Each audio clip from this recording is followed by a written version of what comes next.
जास्त झाली खावत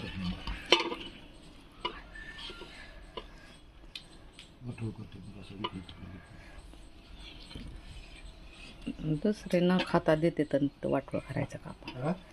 दुसरे न खाता देते तर आपण वाटोळ करायचा.